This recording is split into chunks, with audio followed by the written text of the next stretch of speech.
দর্শক, আপনারা স্ক্রিনে একটি ফটোকার্ড দেখতে পাচ্ছেন। ফটোকার্ডটিতে লেখা আছে সড়ক দুর্ঘটনায় 6 ভাই নিহতের ঘটনা যেভাবে ইচ্ছাকৃত হত্যাকাণ্ড প্রমাণিত হলো। আপনাদের কি এই ছবিটি দেখে কোনো ঘটনার কথা মনে আসছে? এই ঘটনাটা ঘটেছিল 2022 সালের ফেব্রুয়ারি মাসে কক্সবাজারের চকরিয়া উপজেলায় একই পরিবারের একটি হিন্দু পরিবারের 6 জন সদস্যকে একটি গাড়ি ইচ্ছাকৃতভাবে চাপা দিয়ে তাদের সবাইকে একই সাথে হত্যা করে। ঘটনাস্থলে 5 জন মারা যায়, একজন বেঁচে থাকে এবং সেও ধুকে ধুকে বেশ কিছুদিন পরে হসপিটালে সেও মৃত্যুবরণ করে। চলুন আমরা পড়ি যে মূল ঘটনাটা কি ছিল।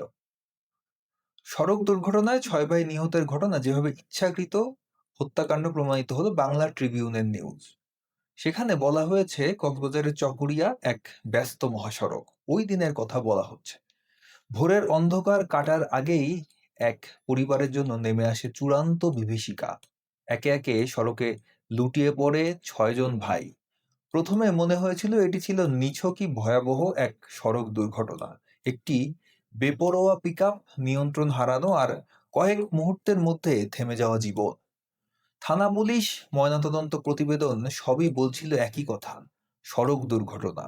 এমনকি একাধিক মৃত্যুর পরও ঘটনাটি ফাইলের ভাষায় থেকে যায় রোড ট্রাফিক ইনজুরি হিসেবেই।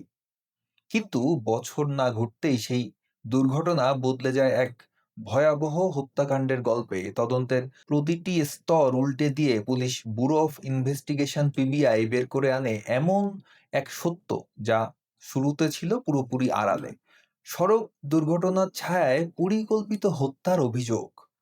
চলতি বছরের জানুয়ারিতে police bureau of investigation PBI থেকে প্রকাশিত পরিচয়হীন অজ্ঞাতনামা মৃতদেহ এবং ক্লুলেস মার্ডার মামলার তদন্ত শিরোনামে প্রকাশিত বইয়ে এই ঘটনা তুলে ধরা হয়েছে।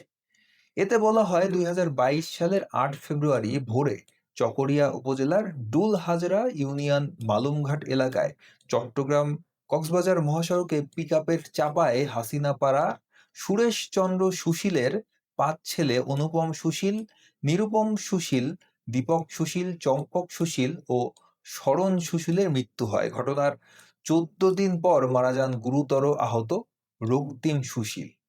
এ ঘটনায় গুরুতর আহত হয়েছিলেন আরও এক ভাই প্লাবন সুশীল ও বোন হীরা সুশীল। চিকিৎসা নিয়ে তারা সুস্থ হন। মামলার নথি অনুযায়ী বাদী প্লাবন সুশীল ও তার পরিবারের সদস্যরা তাদের পিতার মৃত্যুর 10ম দিনের পূজা শেষে মহাসড়ক পার হওয়ার জন্য দাঁড়িয়েছিলেন। আপনারা অনেকেই জানেন হিন্দু ধর্ম বা সনাতন ধর্মের কিছু রিচুয়াল আছে। বাবা মা মারা যাওয়ার পর সন্তানদের কিছু কাজ পালন করতে হয়। এই সময় একটা নিয়ম আছে, তাদের সবাইকে একই সাথে যেতে হয়, একই সাথেই হয়তো কাজগুলো করতে হয়। তারই সেসব কাজই তারা পালন করছিল। এই যে সুশীল ও তার পরিবারের সদস্যরা তাদের পিতার মৃত্যুর পরে তারা একই সাথে একটা 10ম দিনের পূজা শেষ করে মহাসড়ক পার হওয়ার জন্য দাঁড়িয়েছিলেন। ঠিক সেই মুহূর্তে একটি সবজি বোঝাই পিকআপ বেপরোয়া গতিতে ছুটে এসে প্রথমে 4 জনকে চাপা দেয় এবং একটি খুঁটিতে ধাক্কা খেয়ে থেমে যায়। বিষয়টি একটু লক্ষ্য করুন যে একটি সবজি বোঝাই পিকআপ বেপরোয়া গতিতে ছুটে এসে প্রথমে 4 জনকে চাপা দেয় এবং একটি খুঁটিতে ধাক্কা খেয়ে থেমে যায়। এইটুক শুনে মনে হতে পারে একটি একটি নিছক দুর্ঘটনা, কিন্তু এখানেই শেষ নয়। অভিযোগ অনুযায়ী চালক গাড়ি থামিয়ে রাখার পরও আবার স্টার্ট দিয়ে পিছনে নিয়ে একই আহতদের পুনরায় চাপা দেয়। অর্থাৎ গাড়ি যখন থেমে যায় একটি গাছের সাথে ধাক্কা খেয়ে, তখন ড্রাইভার রিভার্স গিয়ারে এনে গাড়িটি দ্রুত পিছন দিকে নিয়ে আসে এবং যারা আহত ছিল তাদেরকে পুনরায় চাপা দেয়। এরপর সামনে এগিয়ে আরো 2 জনকে চাপা দেয় এবং একজনকে ধাক্কা দিয়ে দ্রুত পালিয়ে যায়।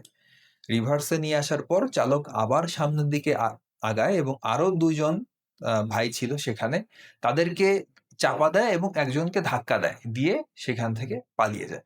ঘটনাস্থলেই 4 জন মারা যান। পরে হাসপাতালে আরো 2 ভাইয়ের মৃত্যু হয়। কি নৃশংস ঘটনা, কি নিষ্ঠুর ঘটনা! এরা, এই যে চালক একজন খুনি এবং সে একটি পরিবারের সবাইকে হত্যা করেছে। ভাবুন একবার, তাদের বাবা মারা গিয়েছে কিছুদিন আগেই, 10 দিন আগেই। তারপরেই একই পরিবারের 6 জনকে হত্যা করেছে এই চালক। প্রথম ঘটনাটিকে দুর্ঘটনা হিসেবেই দেখা হয়। অজ্ঞাতনামা চালকের বিরুদ্ধে মামলা হয় এবং মাত্র ৯ দিনের তদন্তে থানা পুলিশ চালককে গ্রেফতার করে আদালতে পাঠায়। নিহতদের মরদেহ ময়নাতদন্ত ছাড়াই দাফন করা হয়। পরে একটি মরদেহ আ ময়নাতদন্তে মৃত্যুর কারণ হিসেবে সড়ক দুর্ঘটনাজনিত আঘাতজনিত শক ও রক্তক্ষরণ উল্লেখ করা হয়। কিন্তু মামলাটি চাঞ্চল্যকর হয়ে উঠলে পুলিশ হেডকোয়ার্টার্স তদন্তভার দেয়। শুরু হয় নতুন তদন্ত। রিমান্ডে জিজ্ঞাসাবাদে চালক প্রথমে স্বীকারোক্তিমূলক জবানবন্দি দেন। এরপর গ্রেফতার করা হয় পিকআপ মালিককেও। তদন্তে পিবিআই দেখতে পায় দুর্ঘটনার শিকাররা মহাসড়কের পাশে সারিবদ্ধভাবে অপেক্ষমান ছিলেন। ফিটনেসবিহীন, লাইসেন্সবিহীন ও রুট পারমিটবিহীন পিকআপটি প্রথম ধাক্কায় একাধিক প্রাণহানি ঘটায়, কিন্তু পরবর্তী ঘটনা প্রবাহ পুরো কেসকে বদলে দেয়। পিবিআই এর মতে চালক দুর্ঘটনার পর আহতদের উদ্ধার না করে ঘটনাকে আড়াল করতে গাড়িটি আবারও পিছনে নিয়ে চাপা দেয় এবং সামনে এগিয়ে পালানোর সময় আরো দুজনকে চাপা দেয় এবং একজনকে ধাক্কা দেয়। অর্থাৎ পুরোপুরি পরিকল্পিতভাবে তাদেরকে হত্যা করা হয়েছে। এটা কোনোভাবেই কোনো দুর্ঘটনা হতে পারে না। এই আচরণগত ঘটনাগত ধারাবাহিকতাই তদন্তকে পুনরায় দুর্ঘটনার গণ্ডি থেকে বের করে নিয়ে যায় হত্যার অভিযোগের দিকে। সব প্রমাণ বিশ্লেষণ করে পিবিআই কক্সবাজার জেলা চালকের বিরুদ্ধে সড়ক পরিবহন আইন ২০১৮ এর পাশাপাশি দণ্ডবিধি ৩০২ ধারায় অভিযোগপত্র দাখিল করে। একই সঙ্গে মালিক ও সংশ্লিষ্টদের বিরুদ্ধেও পৃথক অভিযোগপত্র দেওয়া হয়। আদালত শেষ পর্যন্ত চালককে আমৃত্যু সশ্রম কারাদণ্ড ও ১ লক্ষ টাকা অর্থদণ্ডে দণ্ডিত করেন। অপর ২ আসামির বিচার এখনো চলমান। পিবিআই এর মতে এই মামলা আবারও প্রমাণ করে প্রথমে যেটি সাধারণ সড়ক দুর্ঘটনা মনে হয়, সঠিক তদন্ত, ঘটনা বিশ্লেষণ ও আচরণগত প্রমাণ বিশ্লেষণে সেটিকে পরিকল্পিত হত্যাকাণ্ড হিসেবে প্রমাণ করা যায়। এখন সে সময়ের একটি পোস্ট যদি আমরা একটু দেখি, পোস্টটি একজন সাংবাদিকের। তিনি লিখেছিলেন, চকরিয়া সুরেশচন্দ্রের শেষকৃত্য সেরে বাড়ি ফেরার পথে ৫ ভাইকে পিকআপ চাপা দিয়ে মেরে ফেলার ঘটনা ফাঙ্গাস পড়া বিস্কুটের মতো পুরনো হতে চলেছে। ঘটনার বিবরণের দরকার নেই, সকলেই জেনে গেছেন। বেঁচে যাওয়া মুন্নি সুশীলের বক্তব্য পরিষ্কার, অর্থাৎ এক বোন সে সময় বেঁচে যান এই দুর্ঘটনা থেকে। তিনিও গুরুতর আহত হয়েছিলেন। পরবর্তীতে তিনি সুস্থ হন এবং তিনি বলেন, "আমার ৬ ভাই ও ১ বোন রাস্তা থেকে প্রায় ২ হাত দূরে ছিল। আমি আর আমার ১ ভাই ছিলাম রাস্তার ওপরে। কিন্তু আমাদের না মেরে আমার ৬ ভাইকে অনেকটা টার্গেট করে পিষে দিয়েছিল ঘাতক পিকআপ ভ্যানটি। আমার ভাইদের মেরে পিছিয়ে এসে আমার আহত বোনকে আবার পিষে দেয়।" দেখুন, তারা ছিল রাস্তার উপরে, তাদেরকে হত্যা না করে যারা রাস্তা থেকে খানিকটা দূরে ছিল, তাদেরকে পরিকল্পিতভাবে পিকআপ রিভার্স গিয়ারে এসে তাদেরকে পিষে দেয়। এই আবার পিছিয়ে এসে তার আহত বোনকে পিষে দেয়। এরপরেও গ্রেপ্তারকৃত পিকআপ চালক যে বাহানা বানিয়েছে তাই র‍্যাব বয়ানে উঠেছে এবং এসেছে ঘন কুয়াশায় নাকি পিকআপ চালক শহীদুল ইসলাম সাইফুল দেখতে পায়নি। এর থেকে হাস্যকর আর কি হতে পারে বলেন? মানে ঘন কুয়াশায় পিকআপ চালক দেখতে পায়নি, কিন্তু সে ঠিকই রিভার্স গিয়ারে এসে যারা আহত ছিল তাদেরকে ঠিকই হত্যা করেছে। আবার সামনে যেয়ে সে ঘন কুয়াশা যদি দেখতেই না পায়, তাহলে সামনে যেয়ে আবার যারা ওখানে আহত অবস্থায় পড়েছিল তাদেরকে আবার চাপা দিয়েছে। এর থেকে মানে প্রহসনের কথা আমি আর কখনো শুনিনি। এরপর মুন্নি এটাকে পরিকল্পিত হত্যাকাণ্ড বললেও তাতে তার কোনো কিছু প্রাপ্তি নেই। কারণ মুন্নির সবচেয়ে বড় ডিসকোয়ালিফিকেশন সংখ্যালঘু হিন্দু। এবার আসুন আসল কথায়। এই যে কেন এইসব ঘটনা ঘটেছে সেগুলো যদি আমরা আমরা বিশ্লেষণে যাই তাহলে কি পাওয়া যায়? পরিকল্পিত না বলার কারণ নেই। গত ২৯ জানুয়ারি, অর্থাৎ এই ঘটনার কিছুদিন আগেই ৪০-৫০ জন দুষ্কৃত তাদের বাড়িতে হামলা করেছিল। তার বাবাকে মেরে ফেলার হুমকি দিয়েছিল। তারপর দিন ৩০ জানুয়ারি তার বাবা হার্ট অ্যাটাকে মারা যান। অর্থাৎ দেখুন, সেই দুষ্কৃতকারীরাই তার বাবার হার্ট অ্যাটাকের জন্যও তারাই দায়ী। গত ১০ বছর ধরে তার বাবা ওই এলাকায় পারিবারিকভাবে দুর্গাপূজা করে আসছিলেন। অর্থাৎ ওই এলাকায় দুর্গাপূজা করে আসছিলেন তার বাবা। জানুয়ারি মাসে তার ভাই দীপক সুশীল বিদেশ থেকে ফিরে একটি ছোট মন্দির করতে চেয়েছিলেন। এবার দেখুন ঘটনাটা কোন দিক মোড় নিচ্ছে। এই যে তার বাবা পূজা করত, তার ভাই বিদেশ থেকে এসে সে একটি মন্দির করতে চেয়েছিল। এগুলা নিয়েই বাকবিতণ্ডা হয় সেই এলাকার ভিতরে এবং এরই ধারাবাহিকতায় হত্যা করা হয় একই পরিবারের ৬ জনকে। এরকমটাই ধারণা করছিলেন যেই বেঁচে যাওয়া যেই বোন তিনি। এরপর থেকে তার বাবা বিভিন্নভাবে হুমকি পাচ্ছিলেন। এবার বোঝা গেছে তো কোথাকার ঘুঁটি কোথায় চালা হয়েছে। তার মানে আপনারা হয়তো এতক্ষণে বুঝতে পারছেন যে ঘটনার পেছনের ঘটনাটা কি হতে পারে। দেখুন, বাংলাদেশের সংখ্যালঘুরা নিরাপদ নয়। তারা বিভিন্নভাবে বৈষম্যের শিকার, আক্রমণের শিকার, এটা আমরা সবাই জানি। এখন কোনো একটি ঘটনার পেছনের ঘটনা অনুসন্ধান করলে আমরা যদি গভীরভাবে বিশ্লেষণ করি, তখনই বেরিয়ে আসে এর সাথে জঙ্গিদের সম্পর্ক, জিহাদিদের সম্পর্ক কি। এই যে এই ধরনের এই যে দেখুন, এই যে এই ছবিটি দেখলে আপনারা বুঝতে পারবেন যে আসলে ঘটনাটা কতটা হৃদয় বিদারক। একই পরিবারের এতজন, এই যে ভাইদের স্ত্রীদের আপনারা দেখতে পাচ্ছেন এবং সম্ভবত উনি তাদের মা। তাদেরকে দেখতে পাচ্ছেন আপনারা এবং তাদের ছোট, ছোট বাচ্চা। এটা অবশ্যই এখনকার ছবি নয়, ২০২২ সালের ছবি।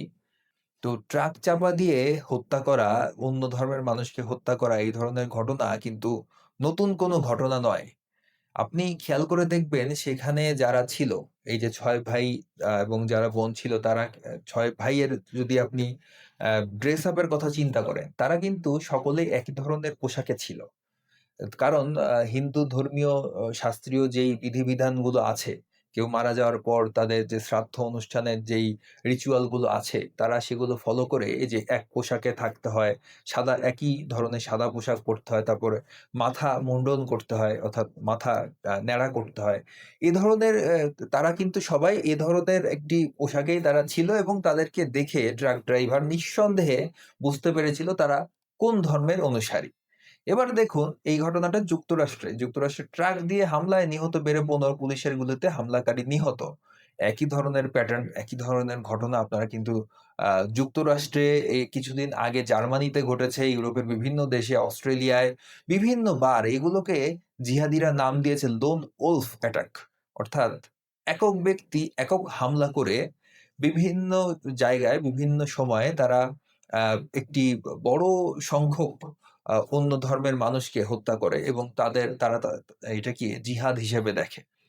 যে যুক্তরাষ্ট্রের লুইজিয়ানা অঙ্গরাজ্যে নিউ অর্লিন্স নববর্ষ উদযাপনরত জনতার ভিড়ে ট্রাক দিয়ে হামলার ঘটনায় নিহতের সংখ্যা বেড়ে ১৫ হয়েছে। এই কে এই হামলাকারী? দেখুন, এই হামলাকারীর নাম হচ্ছে শামসুদ্দিন বিন জব্বার। দেখুন, একই প্যাটার্ন, একই ধরনের ঘটনা, একই ধরনের যেই হামলা, সেগুলা কিন্তু সারা বিশ্বেই তারা ঘটিয়ে চলেছে। বাংলাদেশেও এর ভিন্নতা নেই। বাংলাদেশের এই ঘটনাটে এই যে ঘটনাটা নিয়ে ভিডিওটি আমি তৈরি করছি, কক্সবাজারের চকরিয়ার যে ঘটনাটা, এটাও আমার মনে হয় এটাও এক ধরনের জিহাদি হামলা, এটাও এক ধরনের জঙ্গি হামলা, এটাও এক ধরনের সন্ত্রাসী হামলা। এই যে হামলাকারী ব্যক্তি শামসুদ্দিন বিন জব্বার, মার্কিন সেনাবাহিনীর সাবেক এই সদস্যকে বাধ্যতামূলক অবসরে পাঠানো হয়। দেখুন, তদন্তকারী কর্মকর্তাদের বরাত দিয়ে এনএন জানিয়েছেন অভিযুক্ত ব্যক্তি একটি ভিডিও রেকর্ড করেছিলেন যেখানে তিনি আইএস যোগ দেওয়ার স্বপ্নের কথা জানিয়েছিলেন। সেই ইসলামিক সন্ত্রাসী। এখানেও ইসলামিক সন্ত্রাসী। পৃথিবীতে যত আক্রমণের ঘটনা ঘটে, যত সন্ত্রাসী হামলার ঘটনা ঘটে, আপনারা একটু এনালাইসিস করে দেখবেন যে এর পিছনে আসলে কারা আছে, কারা জড়িত আছে। ঘটনাটা একটু গভীরভাবে বিশ্লেষণ করলেই বেরিয়ে যাবে যে এই ঘটনার পেছনে সন্ত্রাসী তাদের ধর্মীয় পরিচয় কি? অনেকেই বলে থাকবে যে সন্ত্রাসীদের নাকি কোনো ধর্মীয় পরিচয় নেই। তো আপনারাই বলুন যে সন্ত্রাসীদের মানে ধর্মীয় পরিচয় আছে কি নেই? তো এই ছিল আজকের ভিডিও। ভিডিওটি সম্পর্কে আপনাদের যেকোনো মন্তব্য জানাতে পারেন কমেন্ট বক্সে। ভিডিওটি ভালো লাগলে লাইক করুন, কমেন্ট করুন, শেয়ার করুন। চ্যানেলটিকে সাবস্ক্রাইব করুন। সকলকে ধন্যবাদ।